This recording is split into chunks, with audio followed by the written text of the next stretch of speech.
ٹھیک ہے. اچھا اب آئی جی کلیم امام کی ہم بات کر رہے تھے. ہارون صاحب کل تک کی یہ خبریں تھیں, یہ باتیں تھیں کہ خان صاحب ڈٹے ہوئے ہیں کلیم امام صاحب کو تبدیل نہیں کیا جائے گا, اور دوسرا انہوں نے کہا تھا نہ کلیم امام کو تبدیل کروں گا نہ عثمان بزدار کو تبدیل کروں گا. کل فواد چودھری صاحب نے جس قسم کے سٹیٹمنٹس دیے تھے, کلیم امام پہ تو خان صاحب پیچھے ہٹ گئے, لیکن بزدار صاحب پہ ابھی تک ڈٹے ہوئے ہیں. بزدار صاحب قائم مقام رہیں گے. کلیم امام کا مسئلہ ظاہر ہے اس طرح کا بنیادی مسئلہ تو نہیں ہے, اور میرا خیال ہے کہ کل بھی ڈٹے ہوئے نہیں تھے. کل بھی کچھ اشارہ انہوں نے دیا تھا, اور دوسرے افسر موجود ہیں, میں جانتا نہیں ہوں زیادہ, لہذا میں تبصرہ نہیں کروں گا. اب اس معاملے کی ایک سیاسی جہت بھی ہو گئی ہے, اس لیے کہ وزیر اعلیٰ کے ساتھ آئی جی نے کام کرنا ہوتا ہے نا. جب اتنی تلخی ہو جائے, وہ خواجہ صاحب کا بھی, ایڈی خواجہ صاحب کا بھی فائنل یہ ہوا تھا, تو میرا خیال ہے انہیں کوئی اچھی ذمہ داری دے دی جائے گی. اگر فوری طور پہ نہیں تو بعد میں دے دیجیے گا, کافی ان کی کیپیسٹی ہے, بڑا احترام ہے ان کا. ٹھیک. بزدار صاحب پہ خان صاحب بالکل ڈٹ گئے ہیں. ایک دن تو خیر بزدار صاحب کو جانا ہی ہے, وہ ڈٹے رہے جتنا عرصہ ڈٹے رہے. ایک کھلاڑی رنز نہیں بنا رہا یا وکٹر نہیں لے رہا تھا, آخر اس کو جانا ہوتا ہے. بہرحال وہ فواد صاحب نے کہا ان سے, اور اپنا دیکھیں میں نام بھولنے لگا ہوں, وہ وزیر تعلیم صاحب نے کہا. ٹھیک ٹھیک ٹھیک. انہوں نے کہا تو وہ ناراض ہو گئے, خان صاحب کا موڈ بہت خراب ہوا. انہوں نے کہا بالکل ان کے خلاف بات ہے, اور آپ میڈیا میں ان کے خلاف باتیں کرتے ہیں. میرا خیال ہے کہ بزدار صاحب کے پاس کوئی اسم اعظم ہے, کوئی نسخہ ہے عمران خان کا, کوئی ایسا کہ کسی نہ کسی طرح وہ انہیں راضی کر لیتے. جب جانے کا وقت آتا ہے یہ لگتا ہے وہ پہلے سے زیادہ مضبوط کھڑے ہو جاتے ہیں, وہ ہو جاتے ہیں. کوئی ہے ایسے نسخہ ہے ان کے پاس, خفیہ کوئی چیز ہے. ٹھیک ہے. مگر چودھری پرویز الہی ان کے حق میں ہے. یہ کیسے ممکن ہے؟ وہ ابھی بھی کہہ رہے ہیں کہ بزدار صاحب کو مضبوط کریں, انہیں کام کرنے دیا جائے, مگر پرویز الہی سب سے زیادہ امپورٹنٹ کینڈیڈیٹ ہیں اس عہدے کے لیے, اس وزارت کے لیے. نہیں, وہ تو دیکھیں نا, یا تو وہ خود بنے, ایک صورت ہے نا, ورنہ بزدار صاحب انہیں سب سے زیادہ سوٹ کرتے ہیں. ان کے ساتھ ان کی انڈرسٹینڈنگ ہے.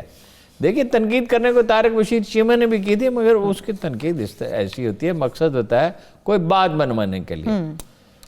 تو وہ یا خود بنیں گے یا بزدار صاحب کی حمایت کریں گے. ٹھیک ہے, یعنی آپ یہ سمجھتے ہیں ایسا ہوگا. اب یہ ہارون صاحب دیکھیں, یہ سارا جو معاملہ ہے, اور شکست و ریخت بہت ہوگی. میں آپ کو یہی پوچھنے والی ہوں آپ سے, یہ سارا عہدوں اور وزارتوں کا معاملہ ہے, مجھے بتائیں کہ زیادہ ٹوٹ پھوٹ کہاں پہ ہوگی؟ دیکھیں اب کھیل شروع ہوا ہے, بہت ٹوٹ پھوٹ ہوگی, اور ابھی ہم پوری طرح پریڈکٹ نہیں کر سکتے. لیکن پی ٹی آئی میں بھی لوگ ہیں, ادھر بھی لوگ ہیں جو جانے چاہتے ہیں, نون لیگ کے لوگ چھوڑ کے جانے چاہتے ہیں, جو سمجھتے ہیں کہ بھائی ہمیں کوئی اہمیت نہیں دی جاتی تھی, ہماری کبھی کوئی پرواہ نہیں کی گئی, اور ہم ان میں ایسے لوگ بھی ہیں جو کہتے ہیں ہم اپنے ووٹوں کے بل پر جیتے ہیں. پی ٹی آئی میں بھی دو نام لے کے میں آپ سے کہتا ہوں, میں عام طور پہ اسے گریز کرتا ہوں.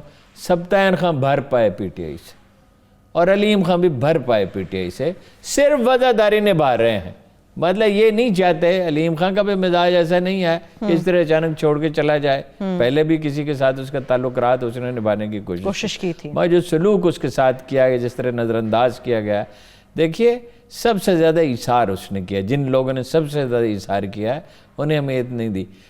یہ میں اپنا تجزیہ بتا رہا ہوں, میرے پاس کوئی خبر نہیں ہے کہ علیم خان کا جو مزاج ہے وہ ایک خوددار آدمی اور نبھانے کی کوشش کرتا ہے, وہ بھر پائے.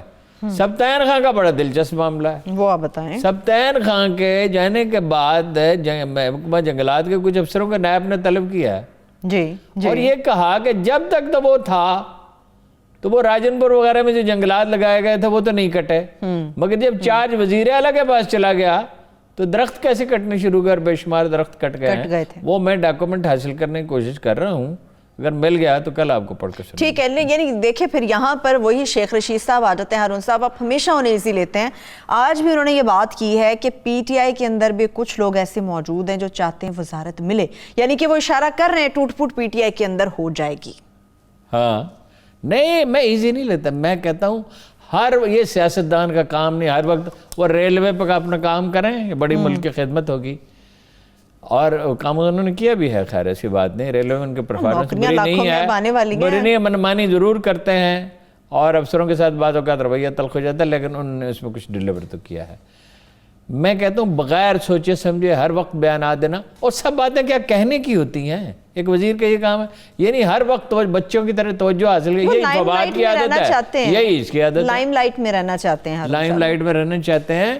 اس میں دیکھنا ہوتا ہے کہ آپ جس پارٹی کے ساتھ ہیں، جو آپ کی حکومت ہے، اسے نقصان تو نہیں پہنچ رہا۔ اچھا اب مجھے یہ بتائیں، یہ جو آٹا بحران ہے اس کا کیا بنے گا؟ روٹی تو مل نہیں رہی، مل رہی ہے تو بڑی آٹا مہنگی بحران ہے۔ تو مارچ میں ختم ہر حال میں ہو ہی جائے گا، تب تک عوام کیا پہلا کرے گی؟ بحران ہے۔ دیکھیے اس میں دیکھیے جب غور کیا ہے نا تو بات سمجھ میں آئی ہے، دو تین چیزیں۔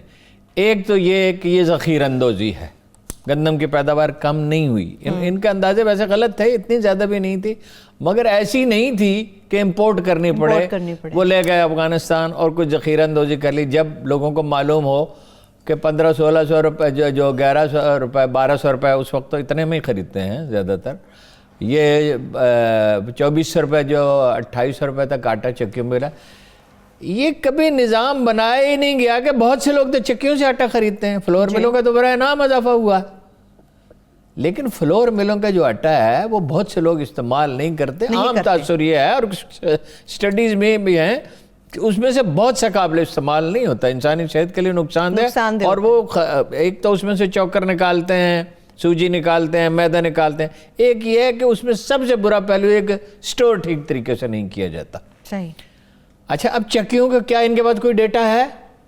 انہیں دیں، فلور ملوں کو دیتے ہیں نا، تو انہیں بھی دیں۔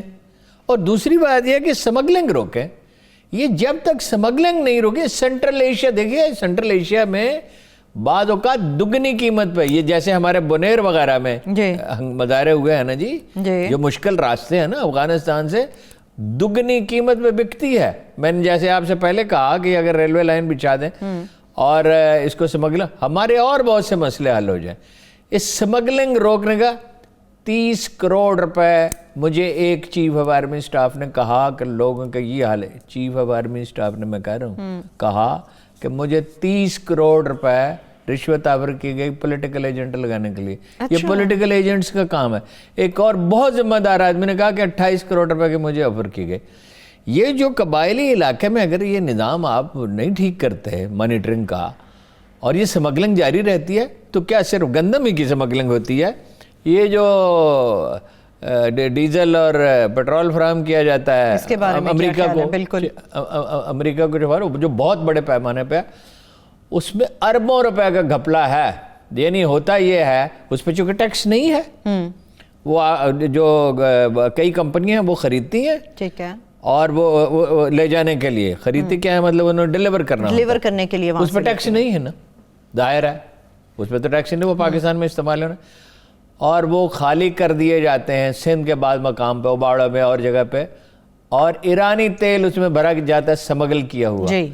یہ جو سمگلنگ ہے یہ کھربوں روپے کا بزنس ہے، یہ اتنا بڑا اسکینڈل ہے کہ آج تک پاکستان میں، یہ اس کی کبھی تفصیلات مجھے ملی تو میں آپ سے عرض کروں گا۔ لیکن ہارون صاحب جتنی دہشت ناک یہ ساری صورتحال ہے، اس میں لوگ قتل ہوتے ہیں، سمگلنگ کوئی اب سے نہیں ہو رہی، بڑا پرانا مسئلہ ہے، جتنے بھی معاملات پہ آپ نے روشنی ڈالی بڑے پرانے مسئلے، کیا یہ ہماری پرائیورٹیز میں یہ چیزیں شامل نہیں ہیں کہ ہمیں انہیں روکنا ہے؟ پرانا نہیں ہے، پرانا تھا، بہت چھوٹے لاکھوں روپے کی سمگلنگ ہوتی تھی، اب معاملہ ہو گیا۔ ایک آپ کو واقعہ بتاتا ہوں، مشرف کا زمانہ تھا، ایک سینیٹر صاحب تھے ایک مذہبی سیاسی پارٹی کے، میں نام نہیں لیتا، انہیں کہا فوج کیا کر رہی ہے اور اس کا کوئی کردار نہیں ہونا چاہیے اور یہ اور وہ اور فلاں، اور بڑا ظلم کر رہی ہے۔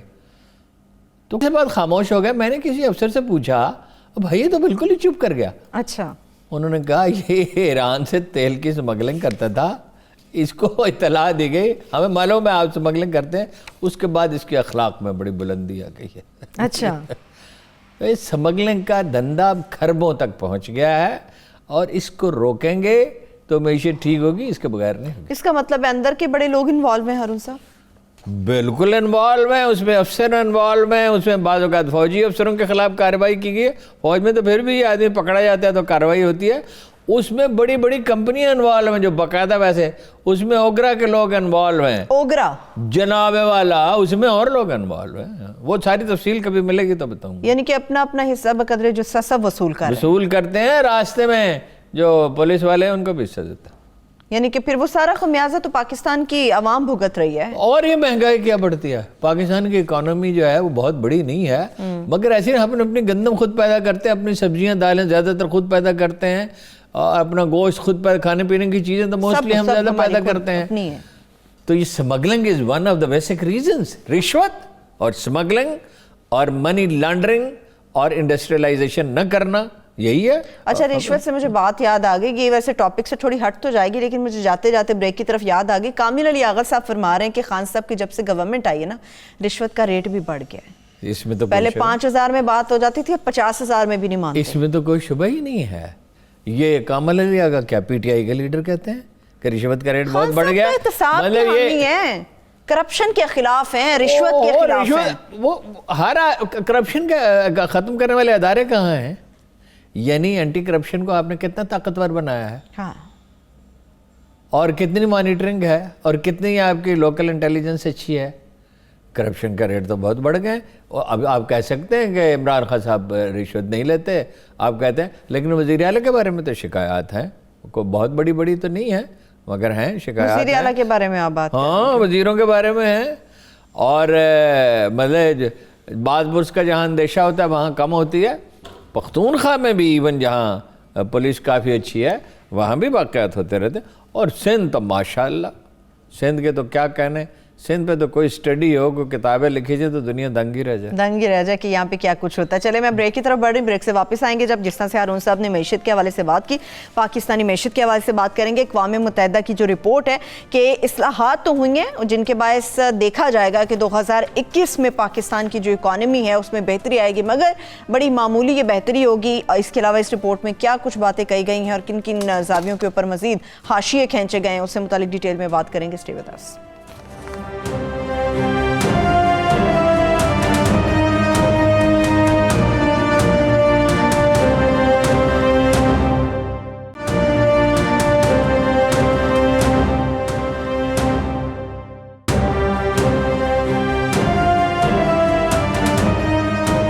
Welcome back. بریک کے بعد ایک بار پھر سے پروگرام میں ہم آپ کو خوش آمدید کہیں گے. اقوام متحدہ کی رپورٹ کی تو میں بات کروں گی, لیکن ابھی بریک سے پہلے میں ہنس رہی تھی. ہارون صاحب آپ ایسے شیخ صاحب پہ اوپر چڑھ دوڑتے ہیں کہ شیخ صاحب کو ذمہ دار بیانات دینے چاہیے, یا تو شوکت یوسف صاحب بھی کہہ رہے ہیں کہ اگر آٹا مہنگا آپ کو لگ رہا ہے کھانا چھوڑ دیں.